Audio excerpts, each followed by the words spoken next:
Hello guys, welcome back to our channel. Episode ആരംഭിക്കുമ്പോൾ കാണിക്കുന്നത് ആനന്ദ നിലയമാണ്. വസുന്ധരയോട് കർപ്പൂരവും ആ ഭസ്മവും എടുത്ത് കളഞ്ഞേക്കണമെന്നും വെള്ളത്തിൽ തന്നെ കളയണമെന്നും അഖിൽ പറയുകയാണ്. എന്താ മോനെ, എന്താ കാര്യമെന്ന് വസുന്ധര ചോദിക്കുമ്പോൾ അതൊക്കെ ഞാൻ പിന്നീട് പറയാമെന്ന് അഖിൽ പറയുന്നു. ഇതൊക്കെ കേട്ട് ഒരു ഞെട്ടലോടെ നിൽക്കുകയാണ് ഐശ്വര്യ.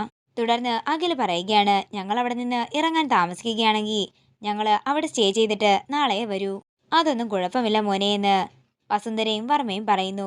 തുടർന്ന് വസുന്ധര പറയുകയാണ്, മോളെ നന്നായിട്ട് പ്രാർത്ഥിക്കണം. തിരുമുൽപ്പാട് പറഞ്ഞത് മോള് നല്ല അനുഗ്രഹമുള്ള കുട്ടിയാണെന്നാ. മോൾക്ക് എന്തൊക്കെയോ വലിയ വലിയ മുന്നേറ്റങ്ങൾ വരാൻ പോകുന്നെന്നാ തിരുമുൽപ്പാട് പറഞ്ഞത്.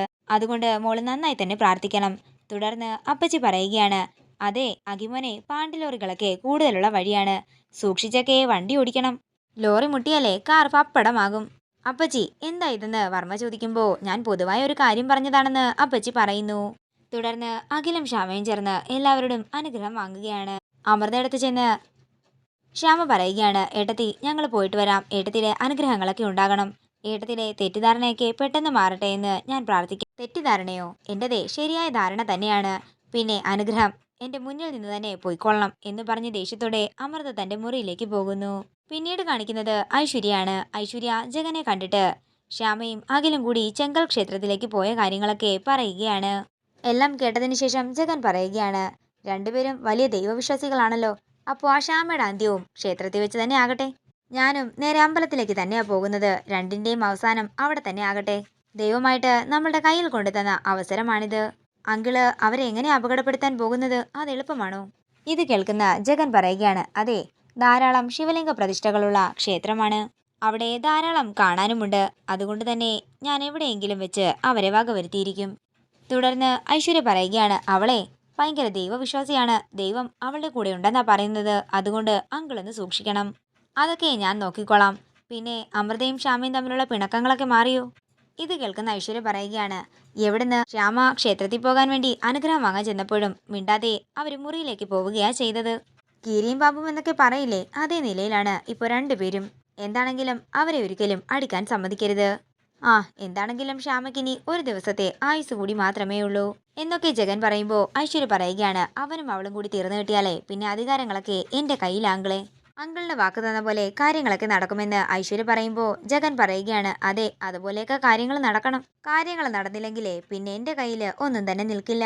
ഞാൻ പറഞ്ഞ വാക്ക് എന്താണെങ്കിലും ഞാൻ തന്നെ പാലിച്ചിരിക്കും. പിന്നെ ഒരു കാര്യം കൂടിയുണ്ട്, SI ജയേഷിനെ കൂടി കാര്യങ്ങളൊക്കെ അറിയിക്കണ്ടേ? തൽക്കാലം വേണ്ട, എന്തെങ്കിലും അത്യാവശ്യം വരികയാണെങ്കിൽ മാത്രം പുള്ളിയെ അറിയിക്കാം എന്ന് ജഗൻ പറയുമ്പോൾ ഐശ്വര്യ പറയുകയാണ്, എങ്കിലേ അങ്കിള് താമസിക്കേണ്ട, പെട്ടെന്ന് തന്നെ പോയിക്കോ. അങ്ങനെ ഐശ്വര്യ അവിടെ നിന്ന് പോവുകയാണ്. പിന്നീട് കാണിക്കുന്നത് അഖിലും ശ്യാമയും ക്ഷേത്രത്തിൽ എത്തിയിരിക്കുന്നതാണ്. നമുക്ക് ആദ്യം തൊഴുതിട്ട് അർച്ചനകളൊക്കെ നടത്താമെന്ന് പറഞ്ഞ് ശ്യാമയും അഖിലും കൂടി ക്ഷേത്രത്തിനുള്ളിലേക്ക് കയറാൻ ഒരുങ്ങുമ്പോൾ മോളെ ഇങ്ങ് വന്നേ എന്ന് പറഞ്ഞ് ഒരു മുത്തശ്ശി അവരെ വിളിക്കുകയാണ്. നിങ്ങള് ആദ്യമായിട്ടാണല്ലേ ക്ഷേത്രത്തിലേക്ക് വരുന്നത്? ശിവപാർവതി പൂജ ചെയ്യാൻ വന്നതാണല്ലേ തടസ്സങ്ങളൊക്കെ മാറ്റാൻ? അതെ എന്ന് ശ്യാമ പറയുന്നു. തുടർന്ന് ആ മുത്തശ്ശി ചോദിക്കുകയാണ്, എന്താണെങ്കിലും മോള് ശിവപാർവതി പൂജയല്ലേ ചെയ്യുന്നത്? അതിന്റെ കൂടെ സംഗീത പൂജ കൂടി ചെയ്തൂടെ? എന്താ അമ്മ പറഞ്ഞത് എന്ന് ശ്യാമ ചോദിക്കുമ്പോൾ ആ മുത്തശ്ശി പറയുകയാണ്, മോളുടെ ശബ്ദം കേട്ടപ്പോൾ ഒരു പാട്ടുകാരുടെ ശബ്ദം പോലെ തോന്നിയതാകാം. പക്ഷേ ഉള്ളിൽ സംഗീതമുണ്ടെങ്കിൽ ഭഗവാന്റെ സന്നിധിയിൽ സംഗീതം ആലപിച്ചോളൂ. അമ്മയ്ക്കും കേൾക്കാലോ, മക്കള് ചെന്നോളൂ. പിന്നീട് കാണിക്കുന്നത് ജഗനും മായയും കൂടി ചെങ്കൽ ക്ഷേത്രത്തിലേക്ക് പോകുന്നതാണ്. പിന്നീട് കാണിക്കുന്നത് അഖിലിനെയും ശ്യാമയുമാണ്. അഖില് ശ്യാമയെ പാട്ടുപാടാനായി നിർബന്ധിക്കുകയാണ്. സാർ, ആരെങ്കിലും കേട്ടാ അത് പിന്നെ തീർന്നു. അതിന്റെ ഒന്നും ആവശ്യമില്ലെന്ന് ശ്യാമ പറയുമ്പോൾ ശ്യാമയെ നിർബന്ധിച്ച് കൂട്ടിക്കൊണ്ടു പോവുകയാണ് അഖിൽ. പിന്നീട് കാണിക്കുന്നത് ആനന്ദ നിലയമാണ്. വിഷമിച്ചിരിക്കുന്ന അമൃതയുടെ അടുത്തേക്ക് ഐശ്വര്യയും അപ്പച്ചിയും കൂടി വരികയാണ്. ഐശ്വര്യെ ഞാനൊന്ന് ഒറ്റയ്ക്കിരിക്കട്ടെ എന്ന് അമൃത പറയുമ്പോൾ ഇനി എന്താണെങ്കിലും ഏട്ടത്തി ഒറ്റയ്ക്കിരുത്തില്ലെന്ന് ഐശ്വര്യ പറയുന്നു. എന്തിനും ഏതിനും ഞങ്ങൾ ഏട്ടത്തിയുടെ കൂടെ ഉണ്ടാകും. ഇത് കേൾക്കുന്ന അപ്പച്ചിയും പറയുകയാണ്, അതേ മോളെ, ഞങ്ങൾ മോളുടെ കൂടെ തന്നെ ഉണ്ടാകും.